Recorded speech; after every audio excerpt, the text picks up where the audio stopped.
नमस्ते। हाँ। आज हमारे साथ दिव्यानी भारद्वाज हैं और ये अपने बच्चों की और अपनी बातें बताएंगी खूब सारी। वो कितना सुंदर रहेगा। तो कहानियाँ सुनने सुनाने की परंपरा लगातार कम होती नज़र आती है। आजकल शहरों में ही नहीं, गाँव में भी कहानियाँ सुनना सुनाना बंद सा हो गया है। दुनिया के हर समाज में, हर एक भाषा में हज़ारों कहानियों का भंडार है, पर आज इस कहानी को कोई नहीं सुनाता है। तो आपने तो अपने दोनों बच्चों को बहुत सारी कहानियाँ सुनाई हैं। आपको क्या लगता है कि आज भी प्री स्कूल व प्राइमरी स्कूल की उम्र के बच्चों को घर में कहानियाँ सुनानी चाहिए क्या, या नहीं भी सुनानी चाहिए? तो आपको क्या लगता है? आपको बेशक मुझे लगता है कि बच्चों को कहानियाँ सुनाई जानी चाहिए और बच्चों को बहुत सारी कहानियाँ सुनाई जानी चाहिए और बच्चों को जितना जल्दी, जितना कम उम्र से हो सके उतना कम उम्र से कहानियाँ सुनाना शुरू करना चाहिए। क्योंकि जैसे मैंने अपने जब बच्चों को कहानी सुनानी शुरू की, मेरा बड़ा बेटा जब पहली बार जन्म हुआ उसका, तो मुझे कोई अंदाज़ा नहीं था कि बच्चे कैसे बड़े किए जाते हैं। तो मैं देखती थी कि जो मेरे परिवार में जो बड़े बुजुर्ग थे, मेरी माँ या मेरी सास, तो जब मेरे बेटे को गोदी में लेते थे, या पड़ोस में भी जो आंटी थी, जो मेरी लैंडलेडी थी जिनके पास में मेरा बेटा खेलता था, तो बच्चे को गोद में लेके खूब सारी बातें करती थी। लेकिन खूब सारी बातें कोई बिना किसी आधार की कितनी देर तक बच्चे के साथ करेगा, क्योंकि बच्चा तो खुद कुछ बोलना जानता नहीं है। तो मैं देखती थी कि जैसे जितना वो उसके साथ बात करते थे, वो उतना उनको तरह तरह के रिस्पॉन्सेस देता था। तो मुझे लगा कि मैं ये बात कितनी देर तक कर सकती हूँ कि अच्छा, तुम बात करना चाहते हो, तुम बड़े हो गए हो, तुम्हारा नाम क्या है। ये सब करते करते मुझे लगा कि मुझे इसके साथ और बहुत सारी बातें करनी चाहिए। तो मैं उसके साथ जो गीत कविताएं मुझे आते थे, मैं वो गाने लग गई। फिर मैंने जो अपने बचपन में कहानियाँ सुनी थी, मैं उसके साथ में वो कहानियाँ, शायद साल भर का मेरा बेटा रहा होगा जब मैंने उसके साथ में कहानियाँ सुनाना शुरू किया उसको। तो उस वक्त मुझे ऐसा लगता था कि मैं ऐसी कहानियाँ उसको सुनाऊं जिसमें कि चीज़ें बार बार होती हैं, है ना। जैसे झितरिया की कहानी है, मैंने सबसे पहले उस कहानी से शुरू किया था। तो क्योंकि उस कहानी में ये है कि एक बच्चा है जो नानी के घर जा रहा है, तो अब नानी के घर जाने में उसको बार बार रास्ते में अलग अलग जानवर मिल रहे हैं। वो हर एक जानवर उससे एक ही बात पूछता है कि तुम कहाँ जा रहे हो, तुमको तो मैं खाऊंगा। और वो हर एक जानवर को एक ही तरह का जवाब दे रहा है कि मैं तो नानी के घर जाऊंगा, मोटा होके आऊँगा, फिर खा लेना तुम।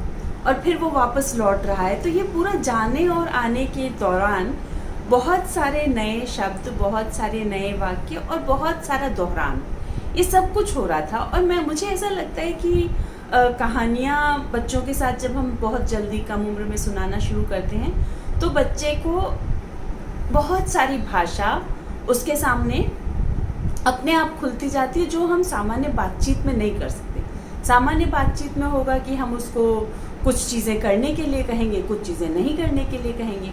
लेकिन जब हम कहानी कह रहे होते हैं, तो हम बहुत सारी वो बातें कह रहे होते हैं जो हम रोज़ाना बोलचाल में नहीं कहते हैं। और इससे मुझे लगता है कि बच्चों के सामने एक बोलने का, भाषा को इस्तेमाल करने का, उसमें जिस तरह की लय है, उस सब का एक्सपोजर उसको मिलता है। और जब हम ये शुरू करते हैं, क्योंकि सभी पेरेंट्स से आप ये उम्मीद नहीं कर सकते कि वो उनके पास में या तो कहानियाँ सुनाने की उस तरह का अभ्यास या रुचि हो, या उनके पास में समय हो। बहुत सारे सीमाएं होती हैं, अलग अलग माहौल के पीछे अलग अलग सीमाएं होती हैं। तो ख़ासतौर से जो आपने प्री स्कूल की और स्कूल की बात की, तो मुझे लगता है कि स्कूल वो इंस्टीट्यूशन है जहाँ पे कि बच्चे की और टीचर के बीच में ये उम्मीद की जाती है कि वो बच्चे को सीधे सीधे बच्चे के सीखने पे बच्चा, और ख़ास तौर से प्री स्कूल और स्कूल जो प्राइमरी स्कूल है, उसमें तो बच्चे की भाषा और बच्चे के बिल्कुल आधारभूत स्किल्स पे काम किया जाता है। तो वहाँ पे जितना ज़्यादा कहानियों का, गीतों का, कविताओं का माहौल होगा, उतना ज़्यादा बच्चे को भाषा को बरतने का अभ्यास मिलेगा। और जब हम उसको पहले से इतना एक रिच भाषा का माहौल देंगे, तो फिर जब बच्चे को हम पढ़ने लिखने में या दूसरी चीज़ों में ले जाना चाहेंगे, तो उसको एक उसकी एक तैयारी होती है उस तरह से। जी जी बिल्कुल। तो आप लगातार समय समय पर बच्चों को कहानियाँ सुनाती रही हैं। जी कहानी सुनाने की इस प्रक्रिया से बच्चों पर क्या प्रभाव पड़ता है? हाँ, जैसा कि मैंने कहा, और ये तो बिल्कुल शुरुआत की बात है, लेकिन कहानी सुनाते रहने से बहुत तरह से बच्चे उसका असर ग्रहण करते हैं। एक चीज़ तो ये है कि जब हम कहानी सुनाते हैं, बच्चे बाकी किसी बात पे उतना ध्यान दें या नहीं दें, लेकिन जब आप कहानी सुनाते हैं तो बच्चे बहुत ध्यान से सुनते हैं, बहुत उत्सुकता से सुनते हैं। उनके मन में जिज्ञासा बनी रहती है लगातार कि अच्छा अब आगे क्या होगा। तो वो जो क्यूरियोसिटी जिसकी हम बात करते हैं कि बच्चों में जिज्ञासा नहीं है या बच्चे सवाल नहीं पूछते हैं या वो सारी चीज़ें, तो जब आप बच्चों को कहानी सुनाते हैं तो बच्चे उत्सुकता से सुनते हैं। उनके मन में ये लगातार चलता रहता है कि अब आगे इसमें क्या होने वाला है, और फिर ये हमारे ऊपर निर्भर करता है कि हम उनको कहानी कैसे सुना रहे हैं। कहानी सुनाते हुए हम कहाँ रुक के उसके साथ में बात कर रहे हैं। फिर ये भी होता है कि कहानी में हम तरह तरह के पात्रों की बात करते हैं। खासतौर से छोटे बच्चों के लिए जो कहानियाँ हम सुनाते हैं, चाहे हम लोक कथाओं से लें, चाहे पंचतंत्र की कथाओं से लें, चाहे जो किताबों में भी कहानियाँ जो छोटे बच्चों के लिए खासतौर से लिखी जाती है, तो उसमें तरह तरह के कैरेक्टर्स होते हैं ना, अलग अलग तरह के पात्र होते हैं। बहुत बार जीव जानवर, पशु पक्षी, पेड़ पौधे, इन सब की बात होती है, और ये बच्चों को अपने आसपास की दुनिया के प्रति एक खास तरह से संवेदनशील भी बनाते हैं। उनको वो जो सारी चीज़ें जो उनके परिवेश में हैं, उनके बारे में, उनकी संवेदनाओं के बारे में वो सोचने लग जाते हैं, और वो उनके साथ रिलेट भी करते हैं। कई बार वो उनकी जगह खुद को रख के देखते हैं। जैसे मुझे याद आता है कि मेरे बच्चों को जब मैं कहानियाँ सुनाती हूँ तो बहुत बार उन्हीं पात्रों में अपने आप को देखने लगते हैं, है ना। और कई बार तो मुझे मालूम है, मेरा बड़ा बेटा खास तौर से जब उसको कहानियाँ सुनाती थी तो वो इंसिस्ट करता था कि उसको थोड़े दिनों के बाद में मैं जिन कहानियों को वो खास तौर से सुन रहा है, मैं उन्हीं पात्रों के नामों से उसको बुलाऊं। तो ये जो रिश्ता बनाना है अपने आसपास की दुनिया के बारे में, ये जो एक संवेदनशीलता की जो दृष्टि है, चीज़ों को संवेदना के साथ में देखना, अपने से बाहर और चीज़ें भी महसूस करती हैं उनके बारे में, एक तरह की सोचने की शुरुआत, जो कि ऐसे ही देखें हम तो बच्चे के विकास की अवस्था में बच्चे शायद बाद में सीखते हैं रिलेट करना बाकी चीज़ों के साथ में, लेकिन कहानी कहीं पे उस दिशा में उसको इनिशिएट कर देती है, जहाँ पे कि वो खुद अपने तक ही सोचना सीमित नहीं रखता है, बल्कि वो अपने आसपास की और चीज़ों के बारे में भी सोचता है और चीज़ों पे ध्यान देना शुरू करता है। जैसे हम पेड़ों की बात करते हैं कहानियों में, तितलियों की बात करते हैं, तो उसको अपने परिवेश में वो चीज़ें दिखाई देना शुरू होती है। यदि हम बात ही नहीं करेंगे तो हो सकता है वो ध्यान ही नहीं दे उन चीज़ों के प्रति। जी बिल्कुल। तो बच्चों को सुनाने के लिए आप कैसी कहानियाँ चुनती हैं? ये दरअसल बहुत बार इस चीज़ पे भी निर्भर करता है कि बच्चा उस वक्त क्या सुनना चाहता है ना। क्योंकि और ये कब होता है, अगर बच्चे के पास में कोई एक्सपोजर नहीं है तो आप ही को चुनना पड़ेगा।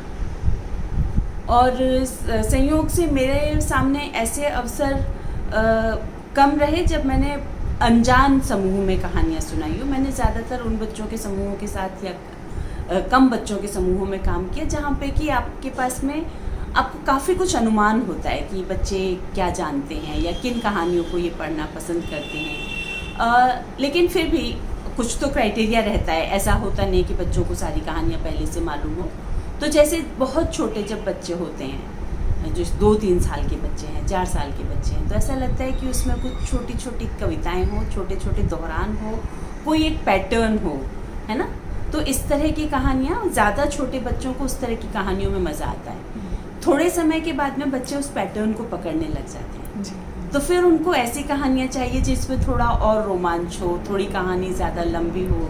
जैसे जब 6-7 साल के, 8 साल के मेरे बच्चे होने लग गए, या जब मैं बड़े बच्चों के पहली, तीसरी, चौथी के समूहों के बच्चों के साथ में कहानियाँ सुनाती हूँ, तो फिर मुझे लगता है कि जो कुछ लोक कथाएँ हैं, जैसे ख़ास तौर से रूसी लोक कथाओं का मेरा एक्सपोजर ज़्यादा रहा, लेकिन जो ऐसी कहानियाँ हैं जिनमें कि कई तरह की घटनाएं हो रही हैं, और वो कहानियाँ थोड़ा, हालांकि जब बच्चों को जो सुनाने की कहानियाँ होती खासतौर में, उस पर एक तरह का रिपीटिशन और एक तरह का पैटर्न तो किसी भी कहानी में एक समय पे बनने लग जाता है। चाहे आप वो कहानी आधे घंटे की कहानी सुना रहे हैं, तब भी उसमें किसी तरह का पैटर्न होगा कि वो कुछ घटनाएं हैं जो बार बार हो रही होंगी उसमें, लेकिन उसमें एक तरह का प्रोग्रेशन भी होता है, वो बढ़ती जाती हैं। तो ये डिपेंड करता है कि आप किस उम्र के बच्चों के साथ में कहानियाँ पढ़ने वाले हो, उन बच्चों को अभी तक कहानियों का एक्सपोजर किस तरह का है कि आप उनके साथ में कहानियाँ उस आधार पे आप कहानियाँ चुनते हो।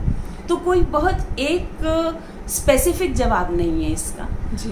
लेकिन मुझे ये लगता है कि थोड़ा सा जिन कहानियों में गीतात्मकता होती है, कुछ बीच में राइमिंग आ गया, कुछ बीच में घटनाएं आ गई, और एक घटनाओं में लगातार एक रोमांच भी बना रहे, नए के प्रति उत्सुकता भी रहे, और उसी के साथ में ही कुछ थोड़ा सा एक कोई दोहरान, थोड़ा एक पैटर्न, इस तरह की चीज़ें होती है, तो वो सब कुछ मिला जुला के बच्चों के लिए वो काफ़ी रोचक हो जाता है। और इसलिए मुझे लोक कथाएं खास तौर से लगता है कि ज़्यादा मददगार होती हैं। जी।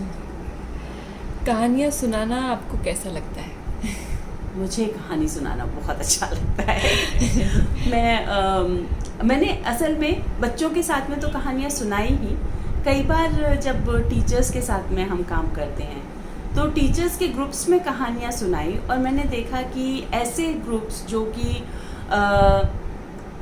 अदरवाइज़ जिनको बाहर जाने की और बीच बीच में किसी तरह से सवाल पूछने की या किसी तरह का कोई ना कोई एक व्यवधान उत्पन्न करने की भी प्रवृत्ति कई बार रहती है, लेकिन जब कहानी सुनाते हैं और 40 मिनट की कहानी है और 40-50 लोगों का समूह है, लेकिन वो जिस उत्सुकता से कहानी को सुनते हैं कि वो कहानी सुनने के दौरान तो एक पूरा, ये बच्चों के साथ में भी अनुभव रहा और ये बड़ों के साथ में भी, कि वो पूरा उस समय उनका पूरा ध्यान उस पर एकाग्र होता है। बड़ों के लिए निश्चित रूप से आप जब कहानी सुनते हो तो आपको थोड़ी और जो कॉम्प्लेक्सिटी होती है वो ध्यान रखना पड़ता है, लेकिन मैंने देखा कि कुछ कहानियाँ खास तौर से बच्चों बड़ों सबको एक तरह से इंगेज करती हैं, और सुनाने वाले को भी बहुत मज़ा आता है। मुझे तो बहुत मज़ा आता है, कहानी सुनाना बहुत अच्छा लगता है।